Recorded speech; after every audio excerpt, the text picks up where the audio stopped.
Ayan, magandang gabi po sa lahat. Oh, Ma'am Gandang Kat. gabi po. Welcome sa pang-ilang episode, Berna, ng Senior City Kwentuhan. Take it Yes, away. yes, ngayon po ay ating pang-episode 10 na po ng Senior City Kwentuhan this year. At ngayon po ay nakafocus tayo sa pagse-celebrate po ng World Poetry Day. Although sa March 21 pa po yung celebration talaga from UNESCO.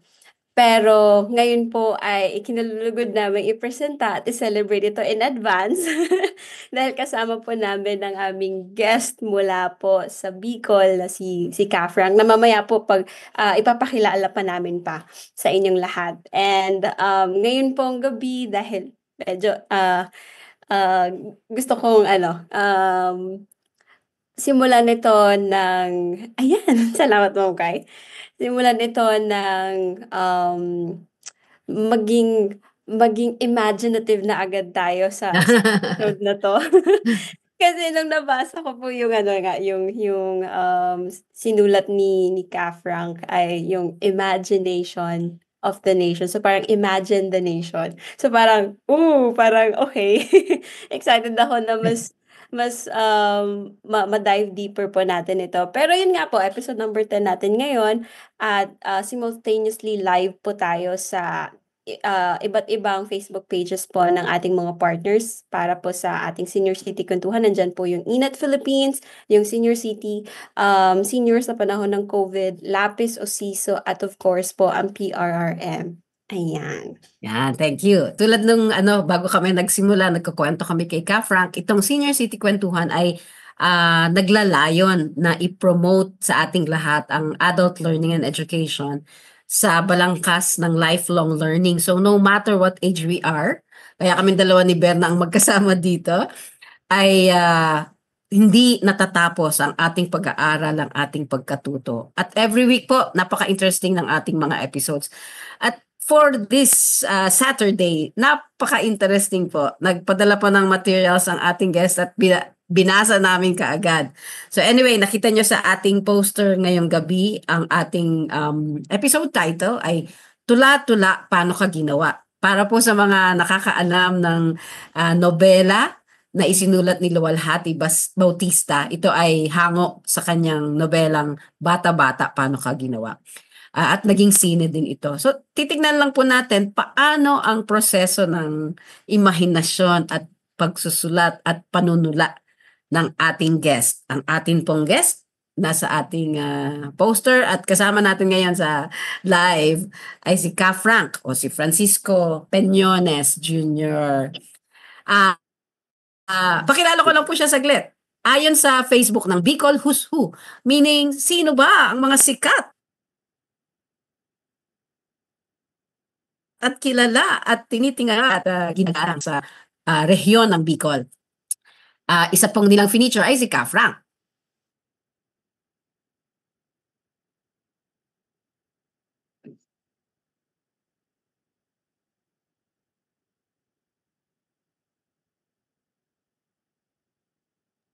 Ayan, so medyo nawala po si Ma'am Kai at masyadong na-excite yung internet niya, di na kinaya. Babalikan po. Ayan po, Ma'am Kai? Okay na. Ayan. Yes po. Ayun, sige. Siguro babalikan po tayo ni Ma'am Kai mamaya. Maya-maya. Ayan na. Ayan. Yes. Oh, you're back. You're back. You're back. Ayan po. So habang hinihintay natin si Ma'am Kai na magkaroon ng stable connection sa World Poetry Day po, actually nagsimula pala yung celebration nito noong 1999 na dineklara po ng UNESCO para po ang aim po ay masuportahan yung mga linguistic diversity through poetic expression at para din po ma-increase yung oportunidad ng mga endangered languages at maano pa talaga sila like ma-promote pa sila at maging aware ang karamihan. Kaya po ngayon this year yung tema po ng para po i-celebrate yung World Poetry Day ay yung Poetry as a Bridge for Peace and Inclusion. So ayan. Okay na ulit, Burns? Yes po. Okay, You're back. sorry. Sorry for that. Bilisan ko lang. So, ito ay si Ka Frank ay nagsulong talaga ng Bicol literature, yung Bicol language na sabi niya kanina ay may 7 pala, 7 languages ang Bicol. So, i-describe niya yun mamaya. Ang kanya pong educational background ay political science from Ateneo de Naga University. Ang kanya pong master's ay on teaching literature sa De La Salle. At ang kanya pong, ano po yung MFA ka, Master's in Fine Arts? Master of Fine Arts. Fine Arts. Yan, sa creative writing from, siya po ay naging Amerikano sa panandaliang saglit ng kanyang buhay sa San Jose State University, California. Nag-participate po siya sa UP Writers Workshop, isa sa mga very notable writers workshops in the country noong 1999. And he has been recognized locally and nationally for his poetry and fiction writing. Tulad po ng mga natanggap niyang Carlos Palanca Award, Free Press Literary Award, Tomas Arejola Prize, Bicolinismo Award by the National Commission on Culture and the Arts or NCCA, Palakpakan, and the Naga City Local Government.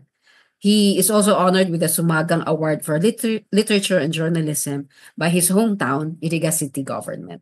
So pakilala po namin ang aming dear and beloved Ka Frank. Matagal po namin kasama si Ka Frank sa PRRM. Ka Frank, bumati ka po sa ating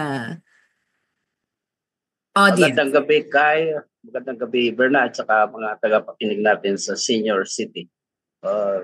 Privilege na maging panahon dito kasi senior citizen na rin ako and I have been enjoying yung discount for this past how many years na? 7? Oh! And tuwang-tuwa ako nung hindi ako makareklamo sa'yo dahil pag-uusapan natin ang isang topic na very close to my heart. Yan. Kami din po, kung ikaw ay mas natutuwa kami na napaunlakan mo ang aming imbitasyon. We really wanted, months ago we planned for this episode and we wanted to have you with us kasi from the PRM family, ikaw po ang isa sa mga talagang kilala at alam nating manunula at manunulat. The other one being si Boss Gani Serrano. And later, we will also have an episode on his book. May new book po to be launched, yung mga writings ni Boss Gani. So mga tula at kwento niya. But for today, for tonight, tuloy po natin ang ating pagpapakilala kay Ka Frank. Habang pinapaandar ko, Ka Frank, baka gusto mong magdagdag tapos baka si Berna may mga youthful questions sa inyo. Baiging ang yung sabi nga ni Berna na ang isang layunin ng pagdeklara ng UN ng World Poetry Day, yung pagtuon sa mga indigenous languages na actually isa rin yan sa nagtulak sa akin na when I was writing dati, Inglesero ako, nagkaroon kami na ata ng pagtitipon noon mga manunulat after the CCP awarding Culture Center. Nagtipon-tipon kami sa Ermita. Yung mga Tagalog at saka mga Cebuano nag-uusap. And then talking responsibly, yung Cebuano, they were talking in their language. So sabi ko, ano naman kaya ako mangyayari sa Bicol? So mga late 70s na, magsisimula na lang at 1980s, I decided na magsulat na sa Bicol. The kind of Bicol which we spoke sa Central, sa Naga City. Oh. Yan po yung Rinconada. Iba naman yung Rinconada. Iba pa yun. Bumabalik na ako ngayon sa amin. That's really my first language, yung Rinconada. Sa Iriga, kasama yung lengguwahe ni Noro Honor, Sino pa ka pa? Laila. So, in fact, may isa akong poem na binasa ni Bon Bibar, taga Iriga din yung. So, adami naming speakers din. So, ang kagandahan kasi ng tula is i-explain ko mamaya dito kung paano ko napunta sa pagsusulat. Yan. So, Sige po. Tuloy ko lang, Ka Frank, kasi, pero ano lang, feel free to step in. Tapos yung mga ano din, kung may notes or questions si Berna. So, yung pong Bicol Who's Who, dinescribe si Ka Frank bilang maraming bagay. Marami siyang, maraming nangyayari sa kanyang katauhan. Ka Frank is a writer and scholar. So, marami po siyang naisulat, mga libro, mga papers, at may book translations pa po siyang ginawa. So, at yung iba sa iba't ibang lengguwahe, pero kung makikita po natin dito sa listahan nito, karamihan ay in his native Bicol language. So, simulan po natin sa taas, Bicol, Agimadmad. Ka-Frank, ikaw nga magkwento ng mga yan. Actually, yung Agimadmad is our term for consciousness. Isa rin yun sa naging layunin ko para upang magsulat sa Bicol kasi noong 1989, naipon namin yung mga manunulat sa Bicol sa Aquinas University, katulong si Dr. Jasliana, ang dati na nasa Lasal na ngayon, at saka yung friend namin na taga Sorsogon, si Opo. Amoralin. And then we drafted, nagsulat kami ng isang position paper na we vowed, naglista kami ng aming commitment na anong gagawin bilang mga Bicolano writers. So isa yan, is promote yung Bicol consciousness because 50 years ago hanggang ngayon ang Bicol ay nasa bottom line pa rin ng poverty index ng NEDA. So yun. And then we vowed to promote the writing and publishing, organize yung mga manunulat, and very historical yun because after that, binigyan na kami ng slot ng UP Writers Workshop. Nagkaroon na kami ng mga kasama na nag-attend ng workshop. And then, alive na ngayon ang Bicol writing, actually being Bicol literature. And some of our works and some of our writers are now being taught, itinuturo na sa mga universidad. In fact, iyon ang isa sa tinuturo ko dito sa Bicol University ngayon. Yeah, so over the decades, talagang pinromote niyo yung Bicol literature, no? Not only in writing yourself in the Bicol language, you also organized writers and artists from the region. At nagtuturo pa kayo hanggang ngayon. Oo, para huwag makuan yung isip ko. Sabi ko nga sa iyo kanina, very effective yung memory enhancing pill. Yeah, you will share with us. What is that pill? I-share ko sa mga audience natin, listeners natin, kung maalala ko yung brand noon. Sige po, bago natin makalimutan, ito yung last bullet po, Ka Frank. Coin the term Dakita Ramon as the Bicol equivalent of translations. Ano po ito? Yeah. Dakit is to cross, and then yung word is Tataramon. So, kinumbine ko yon. And tuwang-tuwa ako dahil, wow, sabi ko, totoo nga, ganun ang nangyayari sa translation. You cross from one language to another para magkaroon ng kuhan. And yung parang namamangka ka talaga sa dalawang ilog pag when you translate. And sa ngayon, ang translation namin ay nakatulong masyado sa pag-angat ng Bicol literature. In fact, may mga European languages na kaming translate, si mga Czechoslovakian, gano'n. So, and because of that, nagkaroon ng cultural exchanges. Nadala na namin ng Bicol. Yung isang children's story kong Anpun Kang Pili, The Beginning of Pili, na-translate sa German. And by the way, ang Philippines should be the guest of honor sa Frankfurt this year. This year? Wow! It's an honor. Malaking kwan yun. And ang isa sa driving force niyan yung kasamahan namin si Christian Cordero na talagang napakabata pa pero wow. Bicolano din siya, Ka Frank? Bicolano. Kababayan ko si Erika. Oh, Irigenyo. Iragenyo. Yan. Tapos si Burns. Burns, ikaw naman mag-share nito. Ka-Frank as journalist. Ayun, so as journalist po, si Ka Frank naman ay nasa iba't ibang alam ko familiar lahat ng mga lahat tayo dito sa mga 'to, like from Manila Times, Radio Veristas, Asia, the national yung Nation Broadcasting Corporation na ABS-CBN at saka yung Dubai-based Gulf News. So, dito Ka Frank is nakapagsulat ka ba sa kanila as a journalist? Medyo Nang,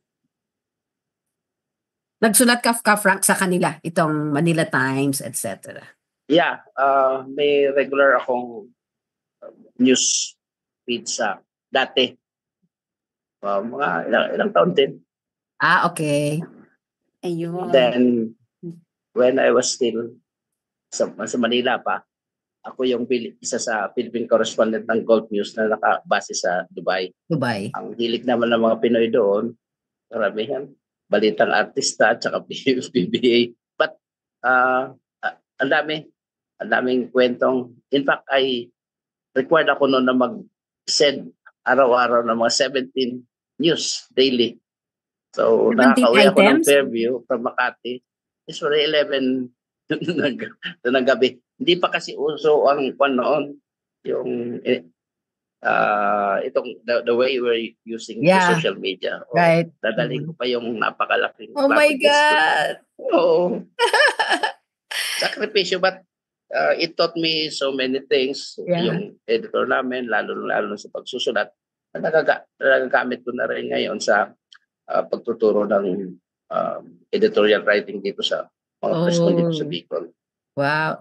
Parang hindi lang kayo nag-cross over ng languages, nag-cross over din kayo ng eras and generations. Ay, naku, totoo yun. Kailangan may kuha ka rin sa psikolohiya. Iba ng mga kabataan ngayon eh. Yeah. Sige, Ayun. Burns. Grabe. And then, we also edited Balalong, ang Bicol Harvest Magazine and the Bicol Reporter, kung saan nandun po yung weekly columnar nyo. And ito, very interesting po. Nalalo din po yung halo-halo na weekly columnar nyo sa St. Peter Baptist Catholic Mass Media Award for 4 consecutive years. Wow. Hindi yung hindi yung tungkol sa mga Halo-halo. dessert. Well, more on cultural journalism talaga yun. Yung nagdo-document ako sino may art show, kung anong may book launch ka na. Ayun. At naging speaker ka din po sa editorial writing sa annual elementary and secondary press conference ng DepEd sa Bicol. At ito po, very naging reviewer din po ng Bicol MTB MLE textbooks ng DepEd. Yan. May isa po kaming kung karanasan kasi we reviewed, I don't know, ilang books yun, napakarami, millions of pesos ang ginastos, and then suddenly there's this legislator na binasura na lang, nagpasa ng law na ang MTB and MLE. Actually, Ka Frank, a few months ago, nag-episode kami po dito sa Senior City Kwentuhan about MTB MLE, yung mother tongue-based multilingual education. Dahil nga po dun sa binanggit nyo na skin wrap yung system, yung program na to for mother tongue-based learning. So, din yan mahalaga kasi tulad nga ng isinusulong nyo for several decades now, learning in your own language, in your first language, will be a very effective tool, especially for children, no? At saka recognize ng UN na ang mga bata ay may karapatan na matuto sa kanilang mother tongue. So, yun, sa tingin ko ang nakalimutan ng ating mga mambabatas. Marami po silang nakalimutan. Diba? So again, the Bicol Who's Who described Ka Frank as a visual and performing artist. So tumutula po siya, nagpipinta, nagsusculpt Ka Frank, di ba? Yeah. At ito bago sa akin, or siguro nakalimutan ko na sa mga kwento nyo ng mga nakaraang taon, umarte ka pala din. Yan.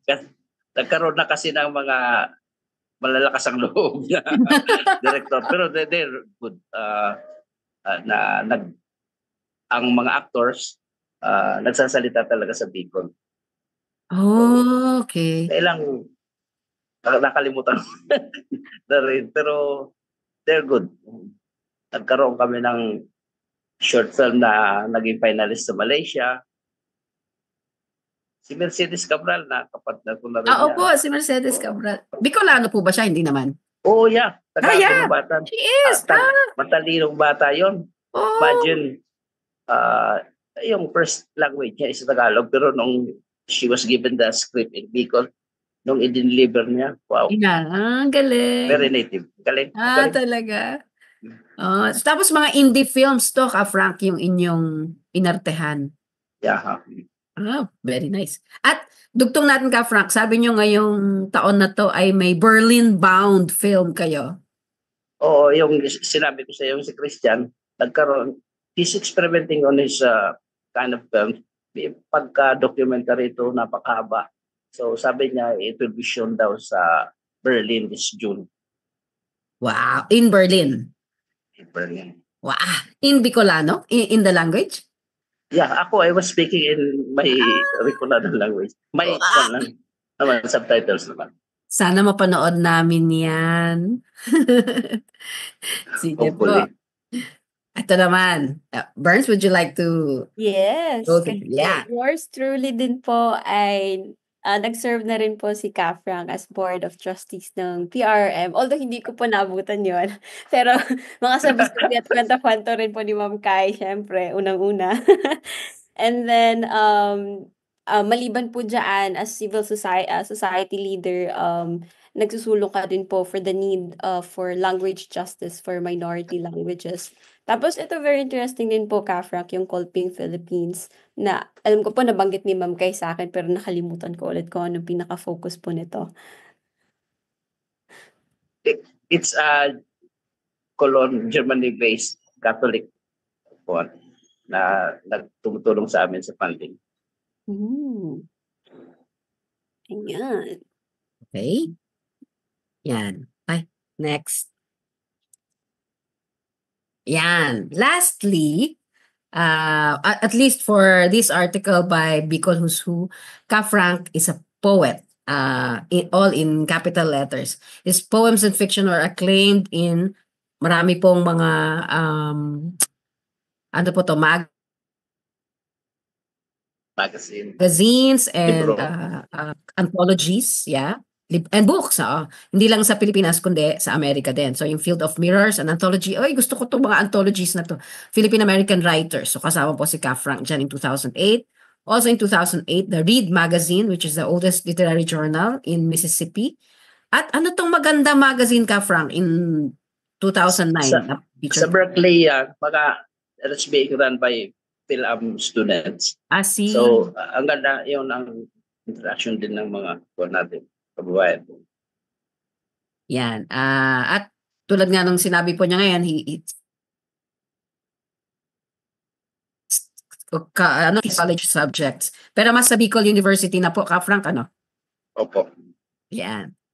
At served as curator of the University of Nueva Cáceres Museum in Naga City. So, ang lawak po talaga ng in the world of art, in the field of art, ang crossover ni Frank from writing to visual arts to performing arts. At anong taon to Frank when you did your SJSU thesis, master's thesis? 2009. Parang tagal na. That was parang 16 years, no? Yeah. Parang dali-dali lang. Wow, my God! At ang title po ng kanyang master's thesis work ay PI. Kwento niya mamaya ano yung PI. Poetry and the Imagination. So from the San Jose State University po ito sa state ng ano po ito? California.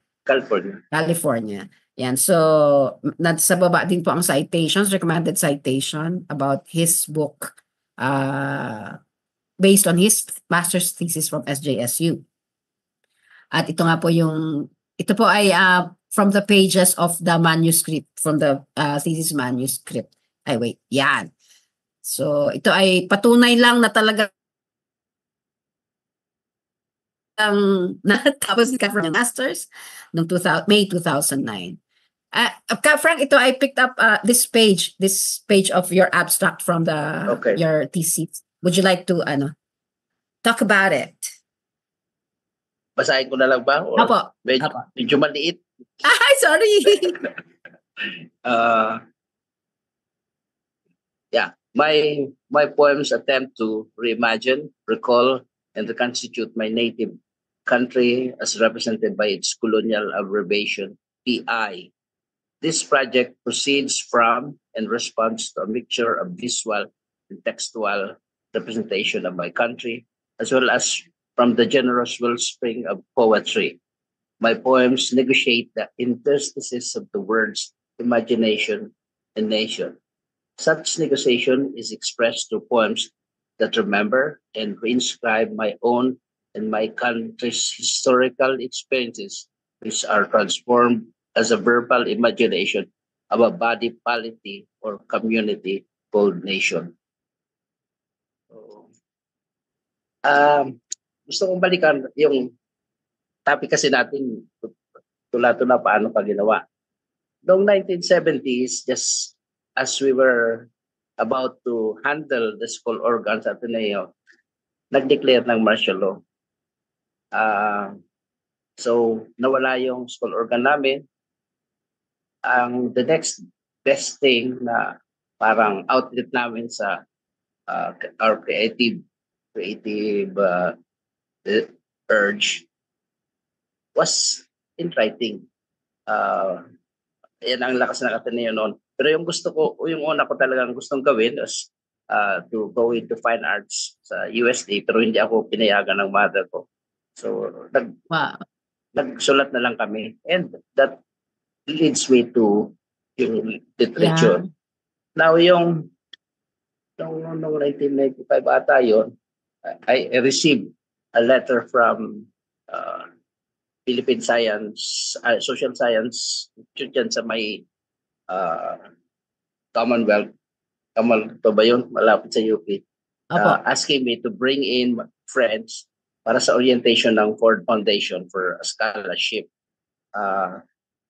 Yung reason pala noon, I was a member of the PRRM. Kaya PRRM ang panon.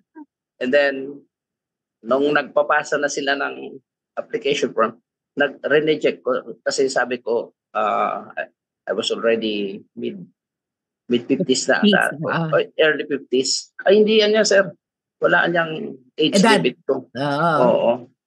So, napakabilis. Basta when they called me up for interview, and then they asked me, bakit niya itong dalawang references mo, ginamit mo to? Kilala nila ako. And I know that I was leaving. So doon, meron din kasing orientation kami noon. We were 45 Filipinos chosen for the fellowship noon. Ang nakaibigan ko doon si Ikina Salvador, who's naging curator din ata sa UP Baguio. Nung nasa Oxford na siya, nagkwento siya tungkol sa isang Pilipino daw, yung si Prince Jolo, na nakalibing daw yung body doon sa ground ng Oxford. So nag-change ako ng trajectory ng sinusulat ko. Nag-focus ako sa how our colonizers represented our country nung natagpuan nila ito. At saka ang proseso ng ganong klase ng pagtutula ay tinatawag na thick process. So karamihan ng sinulat ko dyan sa PI ay expressive poems. So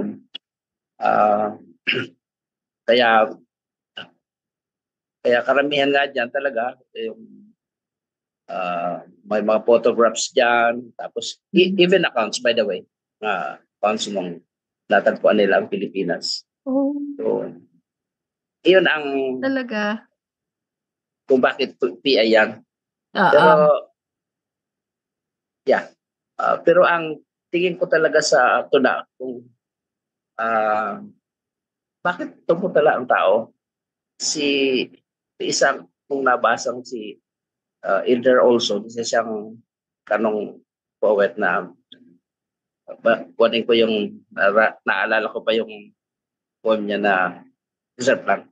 Track a poet to a beginning, and there in a dark corner you will find a boy intent on sinning with an etymological lover. Sundan mo ang simula ng isang makata at sa isang maliit na sulok, makikita mo yung isang bata na very intent on sinning daw. Magkasala with an etymological lover. Ang napaka-kwan sa akin yung pagkakasala at saka yung etymology, of course, words yun, na siguro pa ako yung ang solitude natin pag nung sinilang tayo, more or less parang it's a curse, but at the same time, it's also a challenge kasi hindi ka mabubuhay na mag-isa ka. So, kung yun sa akin, foundational sa akin yung sinulat na yon, na magsusulat ka talaga para mag-communicate ka, makipag-communicate ka. And doon sa isang sinulat ko dyan sa PI, yung petroglyphs, pinakita ko dyan na this is based doon sa tinatawag. Ang petroglyphs are writings on stones na nagpapakita ng kung ano experiences ng mga kuwan natin, yung mga naunang tao. Karamihan yung hunting nila. You can see this sa Altamira Cave, sa Spain, gano'n. Tayong tao meron tayong that gift of language at saka yung that desire to reach out, to memorialize. Tayo yung pagdaraan tayo dito, mag-iiwan ka ng parang bakas mo. And then dyan sa petroglyphs ko nga sinabi yung kung ano yung what prompted yung mga hunters noon na mag-iwan ng drawing na gayon sa kuweba. We can also see that dun sa Angono Cave na, if you remember, meron dyan yung na-discover ni Yes po. Francisco.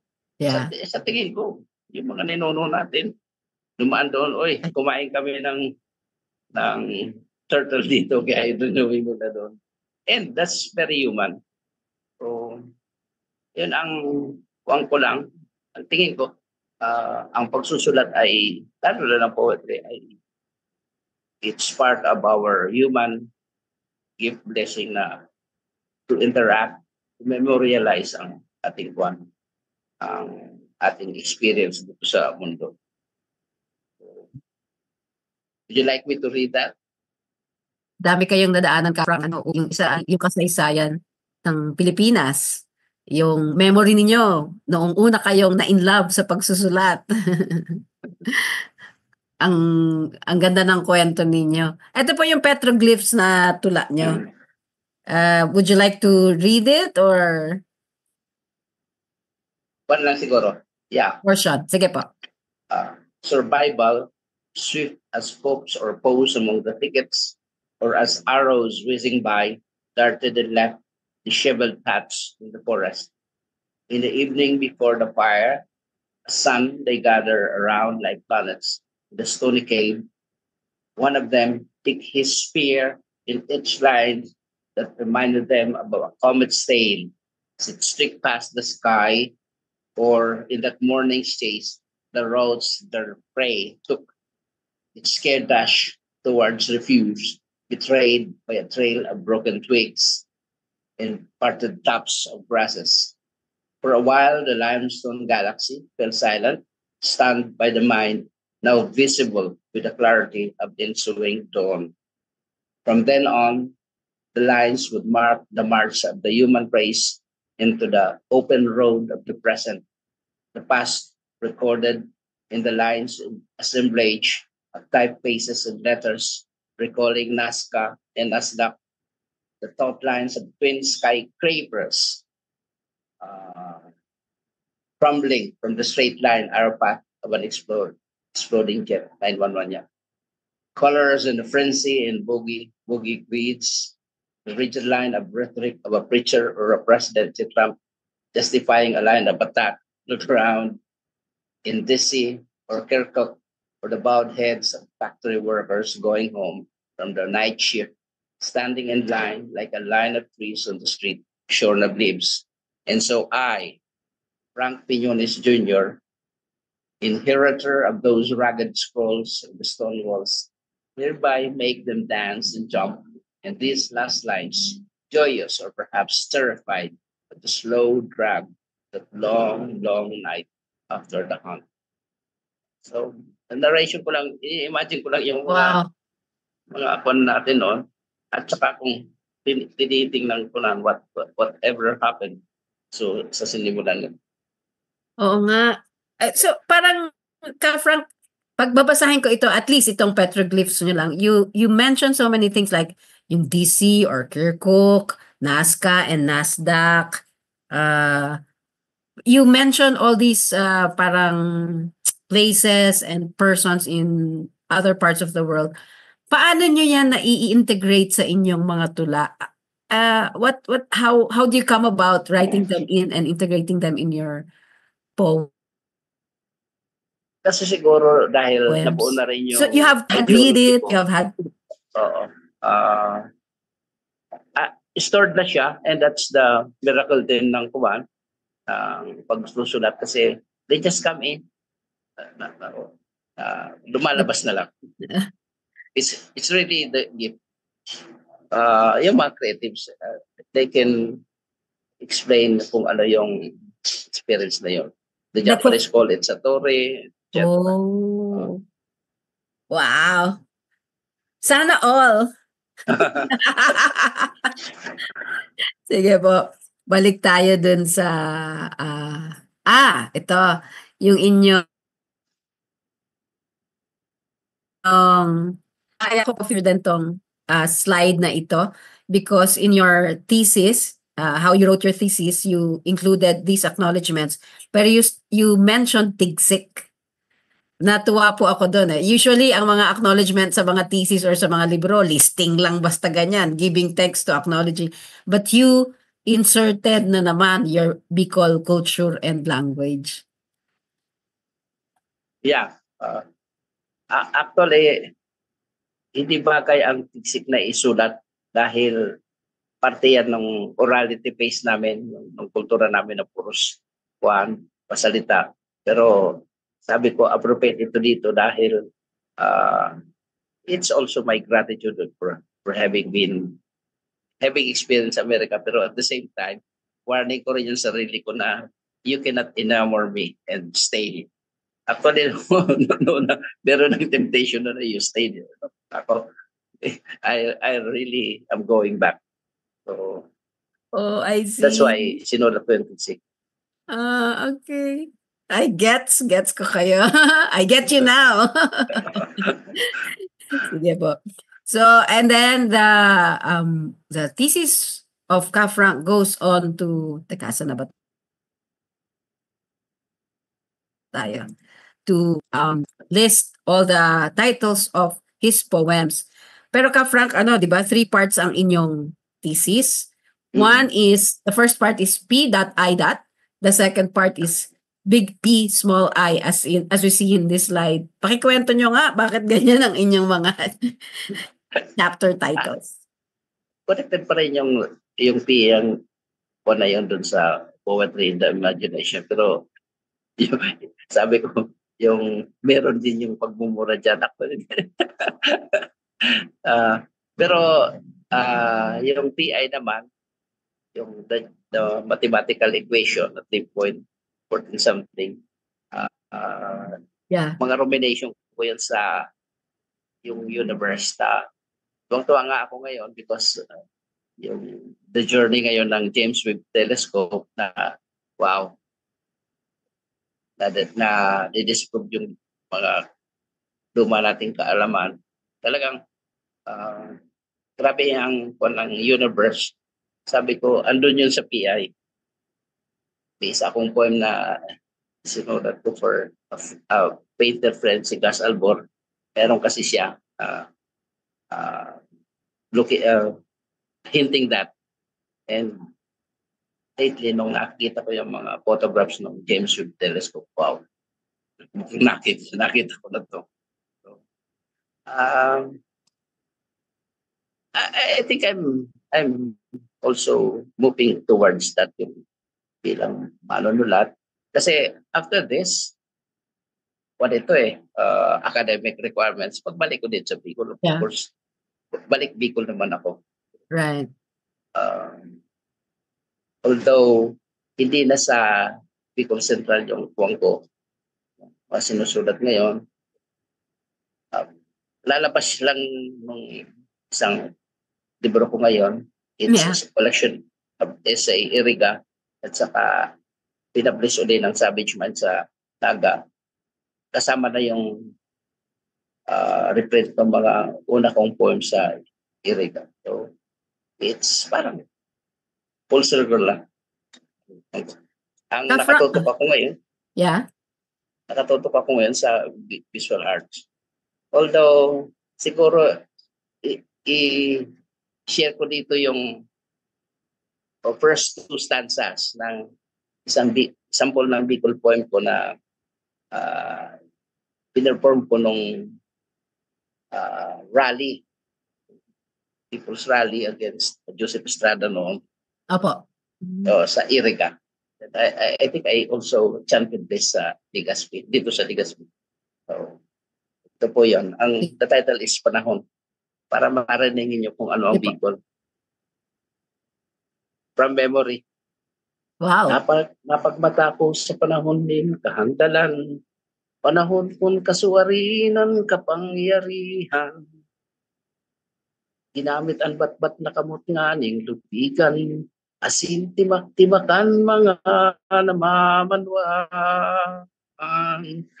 Ay, ay, ay, ay, ay, ay, ay, ay, ay. Ay, ay, ay, ay, ay, ay, ay, ay, ay. Panahon nining sa imong katalingkasan, magtara mo maawit asin mga turugan. Nakulang krimen na pwede kang mapadusahan. Din detensyon no kundi malas nin kagadanan. Ay, ay, ay, ay, ay, ay, ay, ay, ay, ay, ay, ay, ay, ay, ay, ay, ay, ay, ay. Of course, that's a narration of a martial law experience of someone who grew up during that time. Pero yung ginawa ko siyang chanting, bunga ito ng research ko sa mga pre-colonial poetic forms ng mga Bicol. May tinatawag kami noon na suraki. In-imagine ko na lang, siguro ganito ka ko yun. So, tawa ako noon kasi nung I was reciting that, tumating na lang yung music niya, melody. And naalala ko siya dahil siguro sa music. And I usually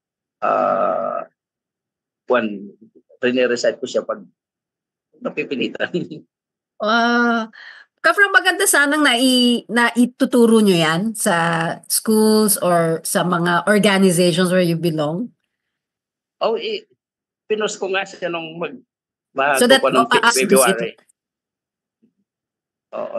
Nasa one siya. Nasabi ko, we do not go gently into the night, but we rage against the night.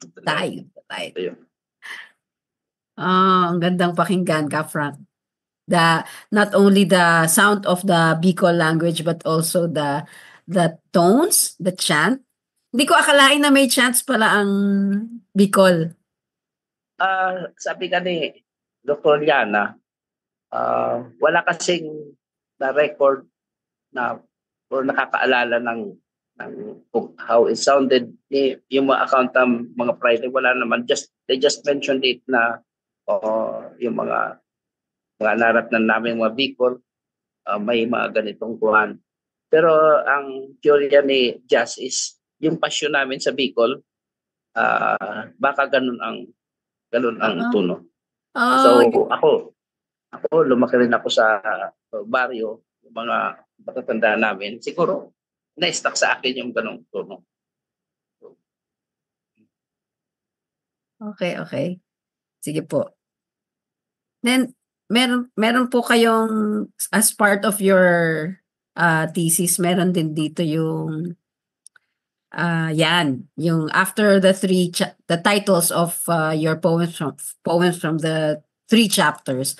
Meron kayong preface na sinulat. Kinuha ko po yung, as I explained to you earlier, yung first and last paragraphs of your preface. Pwede nyo pang ipaliwanag. Maganda kasi sorry. Yan. Yeah.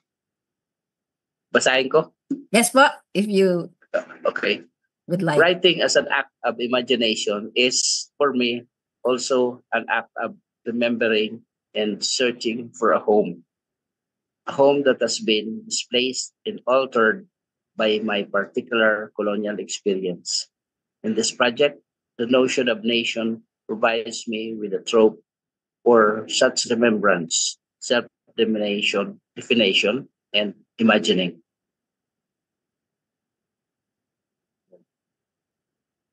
This creative project rely on the aesthetic strategy of its processes in itself, another way of writing poetry about one's own imagination. Si Anderson, sabi niya kasi ang bansa ay isa lamang imagined community. So kung hindi namin na-imagine naman ang, halimbawa kami sa Bicol, we did not, yung generasyon namin nagkakaroon ng rethinking sa imagination namin sa ano ba talagang Pilipinas. So, most likely, kung ang ibang mga kabataan ngayon, other generations of Filipinos are also thinking that way.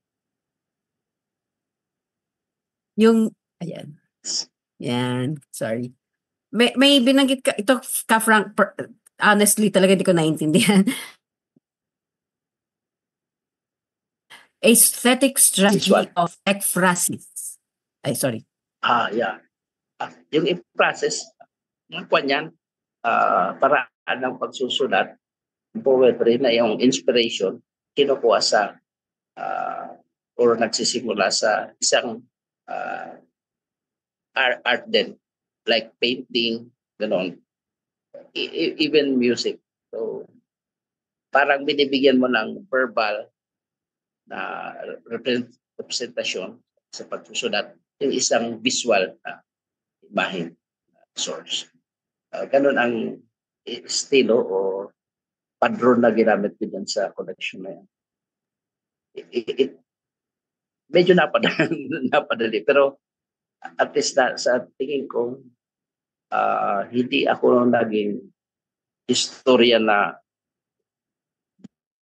date ang mga kinukuha, ang concerns, yung mga kundi tinignan ko kung anong epekto noon sa pag-iisip natin kasulukuyan na which we can still see sa atin. Opo. Still showing why we are parang parang timeless ang inyong mga tula.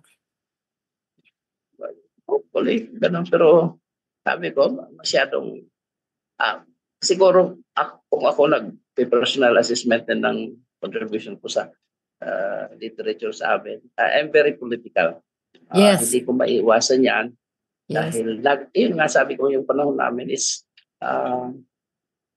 na-shape din yung si Archibald Maclis, isang Amerikanong Makatayan, na sabi niya, poetry as poetry ought to be able to deal with any experience that is human, and the political experience is human. Yung politika naman, hindi lang yung the kind of politics that have been shown, that we have been experiencing na puro silang pagbubuto. Kundi kung paano natin ipapahayag ang ating kapangyarihan bilang mamamayan na halimbawa managot tayo sa pagkasira ng ating kalikasan, yung degradation ng sa mga kababaihan, yung ating human resources na nagiging policy na talaga yung human labor export. So, nasa sa atin, kapangyarihan na yan. And hopefully, bawiin natin yun. Yeah. Dahil before our colonial experience, we have that kind of freedom. Yeah. Karanasan natin. Maganda yung sinabi mo ka, Frank, na parang pagbawi pa nga ang sabi niya, pagbawi at pagpapahayag ng ating kapangyarihan bilang mamamayan. Diba? So, ang gandang sabihin at relevant siya mula noon hanggang ngayon. Lalo na sa mga susunod na henerasyon.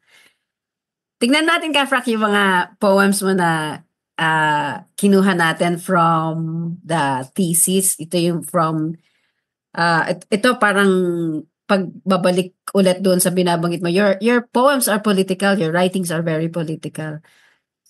Pero meron ding sa iyong second part na ito, may pagka-political din, pero parang tulad nga ng kinuwento mo kanina, from your own personal experience and how you interpret it and how you observe your surroundings and then you write it out.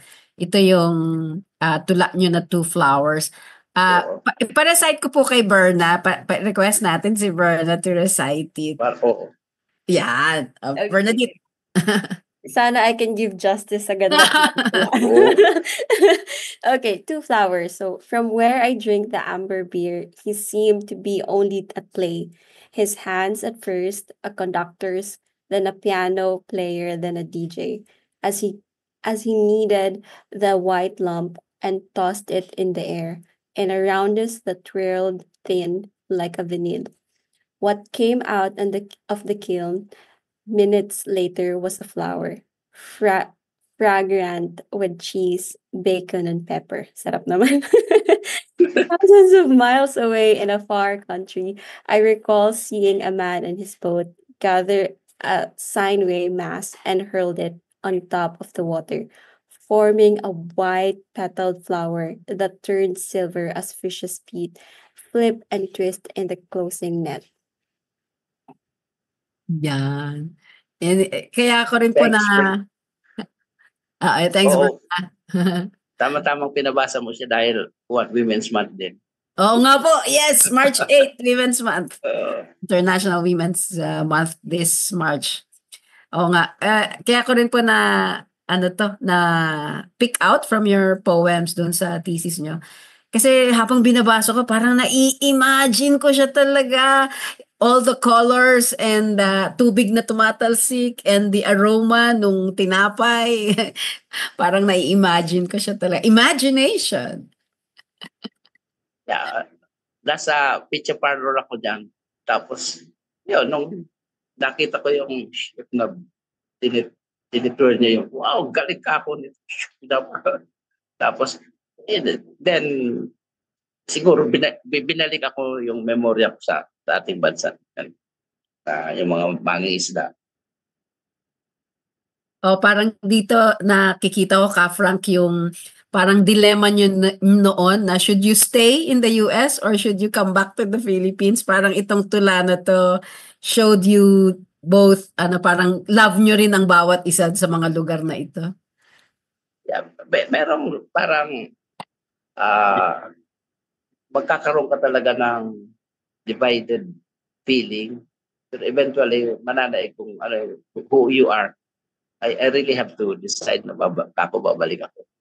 So, I did not know na, wow, makakasalamu ako sa foundation ng Philippine Environment Sika Dudoy, kandidato ng mga Fisher po yun. Yeah, opo. Yes. So, that was before. Oh. Hindi ngayon. Oo nga po. I just thought, wow. Okay. Kapasikado din. Sige. Sige, Burns, let's go to the next. Para pakita Sige. natin yung ibang ano. Ayan, sa third chapter Yung niyo. thesis. Bakit ganyan ang PI nyo ka, Frank? P. I. Doon na siguro to sa Juan. Yung typist ng Juan. I was already pero ang talaga niya nung yung overarching theme talaga yung imagination. So, Salutación al Águila. Tigsik ko ding Amerika. Irigayan ang language na yan. I offer a toast to America. Mag-ingat ka, kalis niya. Beware of her chalice. Tabaka, mapaling ika, or you fall into hallucination. Magdi na makaulipa, or you can go home again. Reminder sa akin yon kasi I was only there as a passing tourist. America is not my home. Yung home ko talaga yung bayan, yung Pilipinas. Ang home ko talaga yung sarili kong lingwahe. That's why nasa taas siya kaysa sa yung translation. Oh, that also means something pala, no? Na nauna yung Bicol Iriga language tapos yung English. Doktor ako din dyan kasi nadala ko pa rin yung pagiging Iriga niya. Oo nga po. Tapos yung note nyo sa baba, written in my native Iriga language, one of the more than 70 languages in my country. Tigsik is a Bicol traditional oral poem spontaneously composed and recited as a toast during rural gatherings. The alternating lines is patterned after the catechetical Ladino style of writing during the 17th century in the Philippines. Oh, meron po palang ganyan na writing?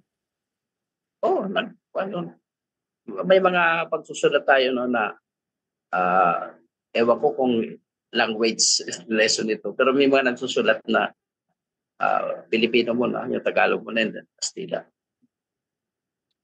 Oh, yeah. Tapos alternating. Alternating. Yan. Meron pa bang susunod, Burns? I think that's the one sample from the last chapter of Ka Frank's Poetry and Imagination na collection of poems. We feel so honored, Ka Frank, na wala Ka Frank, to have na shinare mo sa amin yun. Talagang nung shinare mo, binasa ko din talaga kaagad at tapos inisa-isa ko yung mga poems. Yun lang pong listahan ng mga titles ng tula nyo. Caught my attention talaga. Bakit kaya ganito yung mga titles ng tula? Ganyan. So, it was a parang inspiring read for me. At uulitin ko pa yata kasi hindi ko pa na tapos lahat na kompleto at na internalize. Sige nga, Burns, ikaw, what was your reaction when you read it? Oy, grabe po. Kasi parang at the back of my mind po, parang tinatry kong i-bridge like how poetry or writings or creative writing in general, like bridge the peace and inclusion na sinasabi ng UNESCO for this year's na tema. So binasa ko, sorry ko, parang may political voices nga, tapos confirmed by Ka Frank lang din. So I was like thinking na poetry or creative writing can actually help you express your thoughts in not just like your feelings, your emotions on a particular side, kundi pati din yung stance mo or your take on, being a Filipino in general, like yung political thinking mo at the same time, your political side, and parang how you would like to voice that out or express that out so that people can also understand. Pero para ikaw din mismo ma-express mo in a natural manner na parang hindi pilit. Kasi parang hindi lahat po ng tao may ganong gift eh. Na ako, I myself am not a poetic type of person. Aesthetic lang po. Char. Very Gen Z. Ayun. Pero parang nakita ko po dun yung bridge doon na parang thinking about the future now, I see na language or like this side of the creative is can really help us na ma-share yon and magkaroon ng opportunity for the young poets at the same time na makapag-create sila ng space to share or to give their dialogues through their work on peace and inclusion at the same time, both local language and global language, na hindi sila alam mo, hindi sila corners of four corners of the classroom to just kasi ito yung sinasabi na dapat mong gamitin na lengguwahe. Pero sa bahay, you use your mother tongue. So parang nagko-conflict. Pero like through these masterpieces na binubuo nila, na sinusulat nila, na it can be either your free time or like it took you a while to create that piece. Parang grabe, sana all. Oo. And it's And really a gift. Natural talaga siya. Like kahit na aralin mo siya, kung wala ka talaga nung gift na yon, hindi siya gano'n ka-impactful. oo. Ako rin sumubok dating tumula. Sabi ko, parang hindi ko type. So, talagang magfo-flow like yung kinukwento ni Ka Frank eh. At yan po ang boses ni Berna, isang boses ng kabataan kung paano niya nauunawaan at na-appreciate ang mga panunula tulad ng mga tula ni Ka Frank na ibinahagi niya sa atin ngayon. Ka Frank, last few words from you for tonight's episode, World Poetry Day. Yan, kuha ni Yes. Berna yung nais ko rin ipa-kuhan dito. This is also addressed hindi lang sa bantaan, kundi sa atin lahat, yung mga senior citizen, na sana magsulat sila. May mga memorya sila na kailangang ma-inscribe dahil kuhan ito affirmation ng ating humanity. Yes. Kung ano mang experience natin ng injustices, kung ano mga pagkahirapan, mai-sulat natin dito, ma-inscribe bilang liberation din natin sa pang-agaling sitwasyon. So thank you very much sa inyong dalawa. It's been an honor. Maibahagi ito. 2009 pa pala ito. Thank you Anyway. din, Ka Frank. Okay, thank you. Thank you din po, Ka Frank, at na-share nyo yan. Parang gusto naming mag-part 2, part 3 ni Berna tungkol dito sa inyong works of art. Kasi ngayon, poetry lang, meron pa kayong visual arts, meron pa kayong performing arts. Sana may episodes tayo in the future where we can also discuss and you can share with us and the Senior City audience yung inyong karanasan, yung inyong different kinds of art which are tulad nga ng sinabi natin kanina, learning materials for us. So thank you po, Ka Frank Burns. Today this now ends our episode on World Poetry Day with Ka Frank. At ang title po ay Tula-Tula, Paano Ka Ginawa? Sige, Burns, Yes po. And for next week, episode 11, thank you po, Ka Frank.